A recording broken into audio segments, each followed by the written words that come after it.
Durante años, Vladimir Putin ha creído que podía intimidar a Occidente sin disparar un solo misil. Su arma no eran los tanques, sino los barcos fantasma. Desde el Báltico hasta el extremo norte, desde el Mediterráneo hasta el Canal de la Mancha, Moscú desplegó una estrategia de guerra híbrida, cuidadosamente calculada, buques civiles en apariencia, pero utilizados para espionaje, sabotaje de cables submarinos e incluso ataques con láser contra aeronaves de la OTAN. La lógica del Kremlin era clara: operar en la zona gris, provocar sin cruzar formalmente el umbral de la guerra. En los últimos meses, esa estrategia se concentró en un objetivo crítico: los cables submarinos, infraestructura invisible pero absolutamente vital para las comunicaciones, la economía y la seguridad de Occidente. Rusia lo intentó primero en el Golfo de Finlandia. El resultado fue inmediato y contundente. Suecia y Finlandia incautaron los buques implicados. Moscú fue derrotado en el Báltico.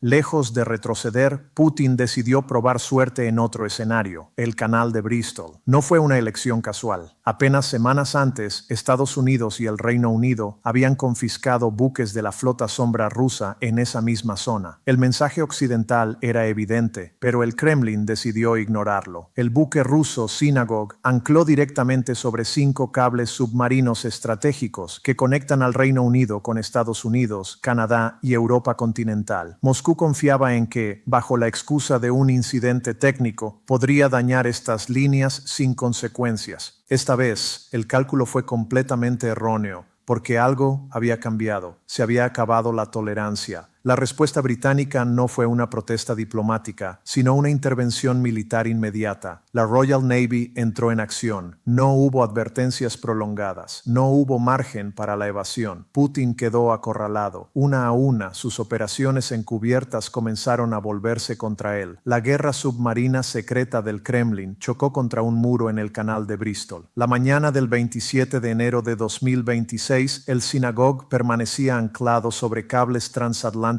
clave. En Moscú se pensó que un corte silencioso podría sumir a Occidente en el caos digital. Sin embargo, en aguas británicas el sabotaje fue detectado de inmediato. Un helicóptero Wildcat de la Royal Navy fijó el objetivo. El mensaje fue inequívoco: o levantas el ancla o te hundes. El buque ruso logró huir, pero el daño estratégico ya estaba hecho. El incidente activó una reacción en cadena sin precedentes. 14 países europeos acordaron cerrar el mar Báltico a la flota sombra rusa. De repente, los mares dejaron de ser rutas seguras y se convirtieron en trampas mortales para los barcos de Putin. Los análisis de campo y los datos OSINT de PPR Global confirmaron que el incidente del Synagogue no fue un fallo mecánico, sino un intento deliberado de ataque híbrido. El buque había entrado en aguas cercanas a Minehead, en la costa de Somerset, y se detuvo repentinamente alrededor de las 11 de la noche. Su posición era clave: a menos de 1 milla de 5 de los cables de datos más importantes del mundo, incluyendo el sistema TGN Atlantic hacia Nueva York y el EXA Express hacia Canadá. La investigación reveló algo aún más revelador. El último puerto del Synagogue había sido Arcángel, sede principal de la flota del norte rusa. En otras palabras, no era un simple carguero, era un caballo de Troya del aparato de inteligencia militar ruso. Durante 14 horas, la tripulación permaneció sobre los cables bajo el pretexto de reparaciones de seguridad, ensayando la instalación de dispositivos de escucha y mapeo. Pero el Ministerio de Defensa británico detectó la maniobra desde el primer momento. Un avión de vigilancia de la Guardia Costera orbitó la zona durante 30 minutos. Luego llegó el golpe decisivo. Desde la base aérea naval de Yeovilton despegó un helicóptero Wildcat armado con misiles antibuque Sea Venom bajo el indicativo Talon 1. Bastó un vuelo bajo y una clara demostración de fuerza para que el fallo técnico desapareciera de inmediato. El buque ruso levantó anclas y huyó a aguas abiertas. El mensaje fue inequívoco: Occidente ya no dudará en usar la fuerza para frenar las tácticas de zona gris del Kremlin. Como declaró el secretario de Defensa británico John Healey, el Reino Unido ya no se limita a observar. Está aplicando activamente protocolos para neutralizar y expulsar a los barcos pirata de Putin. Esta escalada no comenzó en el Canal de Bristol, empezó en el Mar Báltico, y las palabras del presidente de Finlandia lo dejaron claro.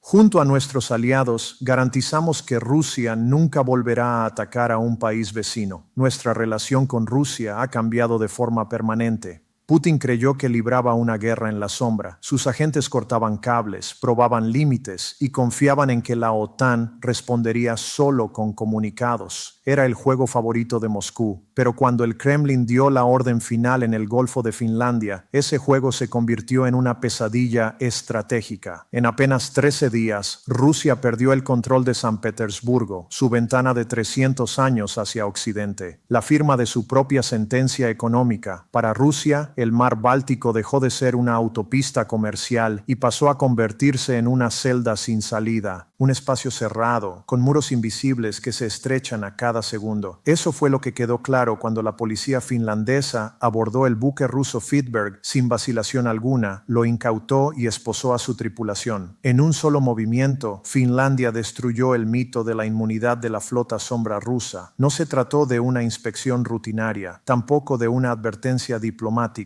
Fue una declaración estratégica. El Báltico ya no pertenece a Rusia. Sin embargo, el punto de inflexión se produjo días antes. En la noche del 20 de diciembre, el buque ruso Adler, a la deriva en aguas suecas, se convirtió en la primera víctima de la nueva doctrina de la OTAN. El capitán esperaba asistencia técnica. En su lugar, se encontró con fuerzas especiales suecas. Suecia utilizó una herramienta tan simple como devastadora, la ley. Declaró el buque no asegurado y técnicamente defectuoso, catalogándolo como una bomba flotante. Con un procedimiento administrativo, la OTAN perforó el escudo de inmunidad militar ruso. Suecia abrió la puerta. Finlandia entró 10 días después. La noche del 30 de diciembre, el Fitberg, recién salido de San Petersburgo, fue rodeado por la Guardia Costera finlandesa bajo sospecha de sabotaje de cables. Para entender la gravedad del incidente, hay que descender 80 metros bajo el mar. Aunque oficialmente era un carguero, su comportamiento esa noche no correspondía al de un buque mercante. Sus movimientos se asemejaban más a los de un navío especializado en la colocación de minas o el corte de cables submarinos. Exactamente en el punto donde pasan los cables de datos ALISA y Sea Lion 1 junto al gasoducto Baltic Connector, infraestructura crítica que sostiene las comunicaciones entre Finlandia y Estonia, el buque realizó una maniobra inexplicable. El capitán afirmó haber anclado debido a mal tiempo, pero violó una norma marítima fundamental. No apagó los motores. Al contrario, avanzó a máxima potencia, arrastrando un ancla de varias toneladas a lo largo del lecho marino durante kilómetros.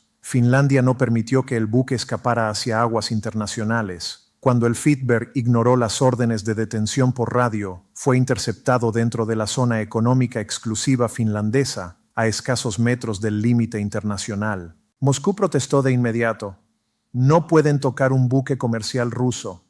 La respuesta fue clara. La policía finlandesa incautó el barco, arrestó a la tripulación y abrió una investigación por sabotaje grave y violación de las telecomunicaciones.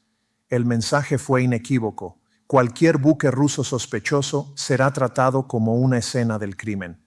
El miedo se propagó rápidamente, no solo entre los barcos de la flota sombra, sino también entre los activos más valiosos del Kremlin, sus submarinos y sus rutas del norte. Putin intentó ampliar el conflicto. Ya no solo apuntó a los cables, sino también al espacio aéreo. El buque espía ruso Yantar intentó inutilizar aeronaves británicas apuntando láseres directamente a los ojos de pilotos de la RAF frente a la costa de Escocia. Ese episodio fue la gota que colmó el vaso. El 27 de enero de 2026, la doctrina de seguridad marítima europea cambió por completo. 14 países, entre ellos Reino Unido, Francia, Alemania y Polonia, emitieron la declaración más dura jamás dirigida contra la flota sombra rusa. La decisión fue clara y jurídicamente devastadora. Cualquier buque ruso que apague su transpondedor, utilice bandera falsa o carezca de seguro será considerado apátrida. En términos legales, eso lo cambia todo. Esos barcos pueden ser detenidos, inspeccionados e incautados por cualquier buque de guerra de la OTAN. Las consecuencias logísticas para Rusia son demoledoras. La flota sombra de casi 1000 buques, clave para financiar la economía de guerra del Kremlin, está siendo estrangulada. El mar Báltico dejó de ser una ruta segura y se convirtió en una trampa permanente. Cada movimiento, cada silencio en radio, cada desviación mínima puede justificar una incautación. El incidente del Synagogue marcó el inicio de una política de tolerancia cero frente a los ataques híbridos rusos. La interferencia rusa de señales GNSS, que pone en peligro a la navegación civil, ha sido oficialmente catalogada como piratería por 14 países europeos. El pánico inicial causado por buques como el Eagle S y el Fitberg dio paso a una respuesta sistemática y coordinada. Las excusas rusas fue un ancla, fue un fallo técnico, ya no convencen a nadie. Al contrario, cada intento fallido provoca la retirada de más barcos del servicio. Las sanciones británicas ya han afectado a 500 buques y la cifra sigue aumentando con decisiones conjuntas europeas. Mientras Putin intentaba paralizar las comunicaciones europeas, ha logrado algo muy distinto. Ha paralizado su propia flota mercante. Esto marca el colapso de la profundidad estratégica marítima de Rusia. Los puertos de San Petersburgo, Primorsk y Ust-Luga, salidas clave del petróleo ruso hacia los mercados internacionales, están ahora bajo amenaza directa. Cada día, 1,5 millones de barriles de petróleo y derivados deben cruzar este cuello de botella. A precios actuales, eso equivale a entre 100 y 120 millones de dólares diarios. Si Finlandia y Estonia cierran efectivamente ese paso mediante controles ambientales y expansión de zonas económicas, Rusia perderá 100 millones de dólares al día en las aguas oscuras del Báltico, 3.000 millones al mes, dinero que alimenta directamente la maquinaria de guerra del Kremlin. Entonces surge la pregunta clave. ¿Cómo logró Rusia sostener este flujo económico a pesar del cerco creciente? La respuesta está en un concepto que se ha vuelto central para entender esta guerra económica, la flota sombra. Tras la imposición del tope de precios al petróleo ruso por parte de Occidente, Moscú reaccionó comprando cientos de petroleros que, en condiciones normales, ya deberían haber sido desguazados. Buques con más de 15 años de antigüedad, mal mantenidos, con estructuras opacas de propiedad y sin seguros internacionales reconocidos. Carecen de la cobertura PEI, protección e indemnización, que se exige en los grandes mercados financieros de Londres y Nueva York. Estos barcos operan como fantasmas, navegan con los sistemas AIS apagados, sin identificación clara y fuera de los estándares ambientales y de seguridad. Según inteligencia de la OTAN, más de 600 de estos buques oscuros se desplazan actualmente por las rutas del mar Báltico. Aquí es donde la estrategia de Suecia y Finlandia demuestra su verdadera eficacia. La OTAN no prohíbe a Rusia vender petróleo. Lo que hace es establecer condiciones innegociables, sin seguro válido, sin cumplimiento ambiental y con transpondedores apagados. Ningún barco puede atravesar sus aguas. Cuando esta norma se aplica de forma estricta, la flota sombra rusa deja de ser un activo estratégico y se convierte en chatarra flotante. Rusia no dispone de ninguna institución capaz de ofrecer las garantías financieras multimillonarias que exigen los estándares occidentales. Los casos del Adler y del Fitberg enviaron un mensaje directo al resto de la flota. Ya no hay escondites. Cada barco será localizado, inspeccionado y, si es necesario, incautado. Las últimas sanciones de la Unión Europea confirman que esta no es una medida aislada. La inclusión de 41 nuevos buques en la lista negra y el ultimátum del primer ministro estonio, vamos a cortar el flujo de dinero, demuestran que existe una coordinación estratégica clara. Moscú se enfrenta a un dilema sin salida. Si escolta militarmente a estos buques, provocará un conflicto directo. Si no lo hace, los barcos serán capturados uno por uno en puertos de la OTAN. Es, en términos estratégicos, un jaque mate. Lo que ocurre actualmente en el mar Báltico constituye la mayor operación de bloqueo pasivo desde la Segunda Guerra Mundial. Cada petrolero o carguero que sale de San Petersburgo entra automáticamente en una zona gris controlada por la OTAN. Un exceso de humo del motor, una mínima desviación de ruta o una respuesta tardía por radio se consideran motivos suficientes para una inspección forzosa. El impacto no se limita a San Petersburgo. Las alarmas también suenan en Kaliningrado, el enclave ruso aislado en el corazón del Báltico. Esta base militar, rodeada completamente por territorio y aguas de la OTAN, depende casi en exclusiva del transporte marítimo para sobrevivir. Con las rutas ferroviarias restringidas por Lituania, los buques eran su única línea de de suministro. Si el Golfo de Tallinn se cierra, Kaliningrado quedará asfixiado. Combustible, alimentos y material militar dejarán de llegar. El enclave se transformará en una isla rehén, atrapada dentro de aguas controladas por la OTAN.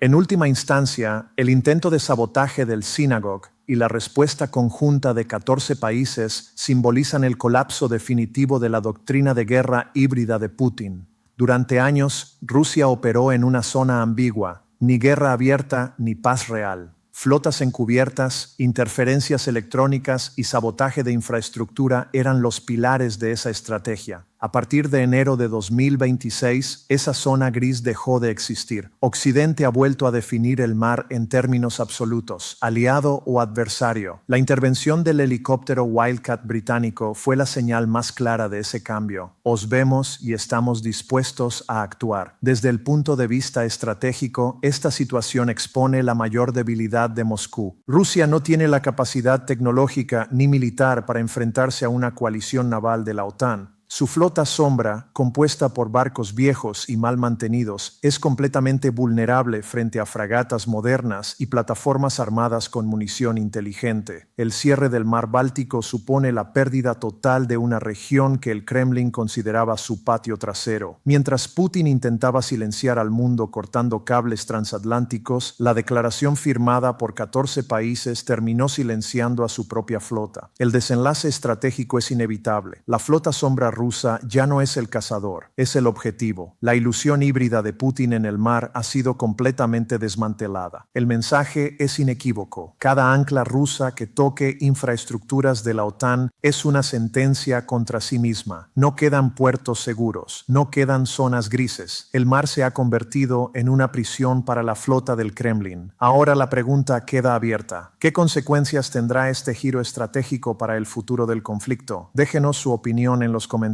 Para seguir recibiendo los análisis especiales de PPR Global, suscríbase al canal y active las notificaciones.